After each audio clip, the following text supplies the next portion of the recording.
Hello everyone! Welcome back to our channel, and for today I'm gonna review the new foundation that I had since April. I haven't opened it up yet because I'm thinking about a proper or a good chance na ma-review sila. So here it is, since may lakad ako ngayon, may lakad kami ngayon, and I'm gonna review this now para ma-wear test ko rin siya. And these are the NYX or the NYX Cosmetics Stay Matte but Not Flat Liquid Foundation. So again, my husband bought it sa US NYX store last April, and it costs around $7 or $8 each. And anyway, meron din naman dito niyan sa Philippines. I think merong NYX Cosmetics na online store sa Instagram, or basta online siya, or I don't know kung merong physical store where you can buy the NYX Cosmetics Stay Flat but Not Flat, or any NYX Cosmetics. Basta, ayun. Baka meron ditong parang Sephora thing or like beauty bar, parang ganon. Meron siguro dun if in case na meron nga. So anyway, I'm gonna open this up kasi naka-plastic pa siya. Hindi pa siya na-open since gusto ko nga siyang i-review today. And let's start!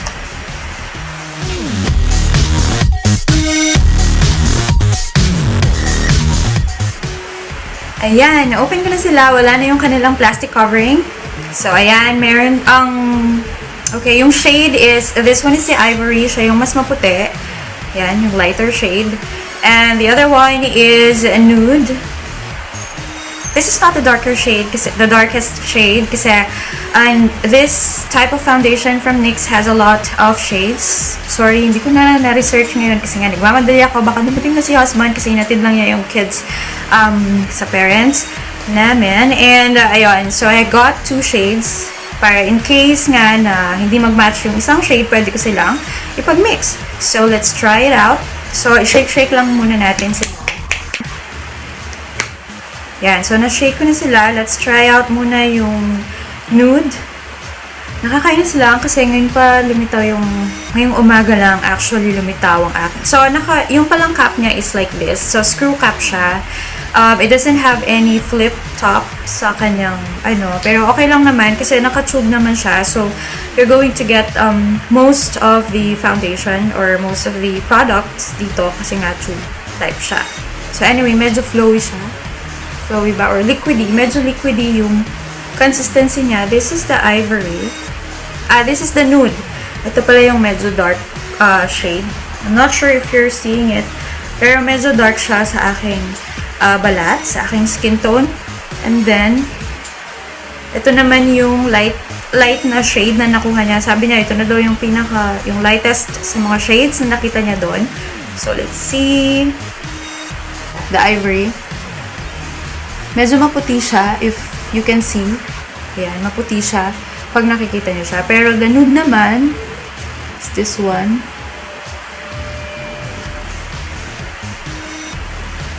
Pero parang feeling ko mas ano nga yung Nude. Or dahil lang sa camera, siguro dahil lang sa lighting. Pero sige, I will try na lang. Kasi nga baka nga mag-oxidize. So, I'm gonna mix na lang the two. Ayun, mas better siya. Kapag pinag-mix ko yung dalawa, it's actually better. Yung consistency and as well as yung shade niya. So, mas okay siya. Nakakainis talaga tong pimple ko. Oh my gosh. Ayan. Yan. So, anyway, I'm gonna use this NYX Pore Filler to prime my face, especially my pores. Parang nga medyo tumagal. Parang medyo matagal naman yung ating foundation. So, I'm just gonna apply this one before applying the foundation on my face. Ito, favorite ko na talaga siya. Ganda niya. Talagang napapasmooth niya, nasusmoother niya yung mga pores or nabablur niya.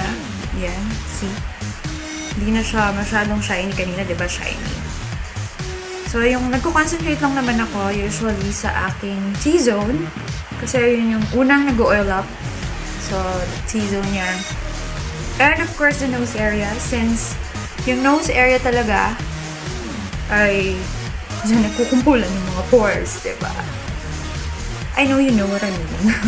So, ayan. Okay, so I'm gonna mix the two colors. Ayan, silang dalawa. I-mix ko na lang sila since medyo ano yung brush, yung ano ko ngayon. Yung ano, puro ano.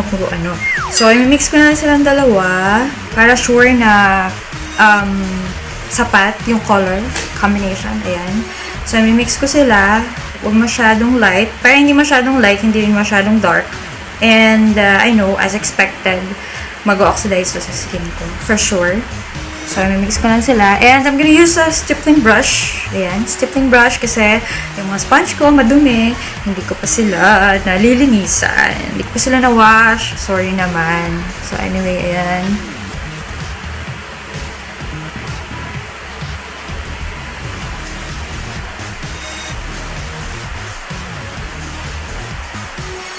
So, talagang ginawa kong ano yung camera.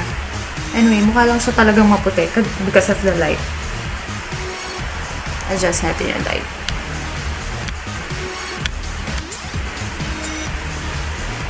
Medyo dumilim naman. Ayan. Pero matte siya. So, it's matte. As you can see. Diba? Oh, diba? Ito yung bare face with just a filler primer.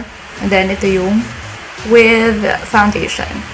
So, I'm just gonna finish everything.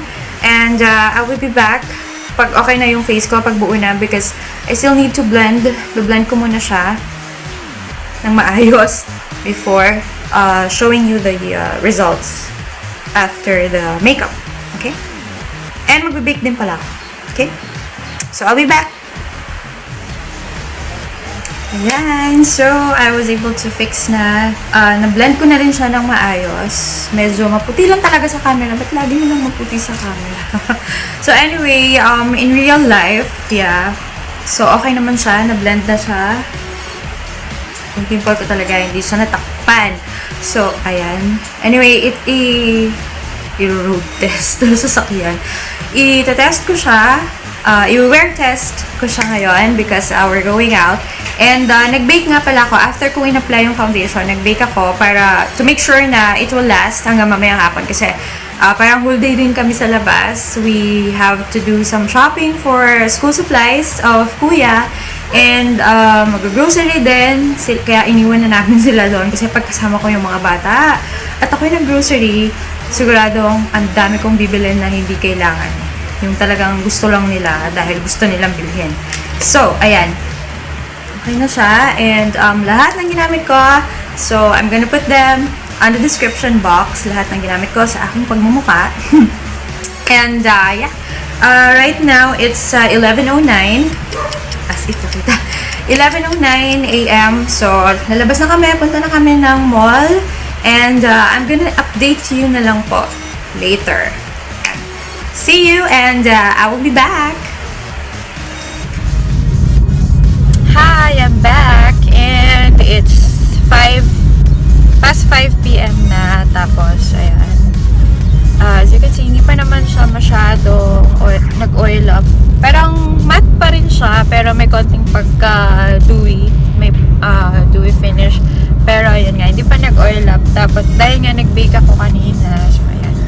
Okay naman siya. Nahirapan lang ako i-blend ng konti kanina nung nilagay ko. Pero so far, okay naman siya. Wala naman nag-build up. Ngayon, kahit nahalata yung pimple ko na tumubo kaninang umaga. Yan, dalawa pa naman sila. Tatlo yata. Ay, tatlo. Or apat, ewan. Yan, sa puyat yan. Puyat. Kaya, yan. Mamaya, I'll be back. Tingnan ko kung makakapag-update pa ako ng last update for the NYX or NYX matte but not flat liquid foundation. Yan. I'll be back! Hi! I'm back! So, last update na po ito and anong oras na? 6 past 6 na, no? Past 6 na, mga 6:20, 6:15 or 6:20 p.m. So, ayan. Medyo may konting pag-oil up na. Titignan natin sa pamamagitan ng aking anong tawag na dito? Oil control paper. Yun na lang. Nakalimutan ko anong tawag dito. Wait lang. ayun, yun nga. So, facial absorbent paper yun. Kamuto ko yung tawag mo kasi tinatawag ko dito. Basta yan. So, ayan. Gawin muna natin.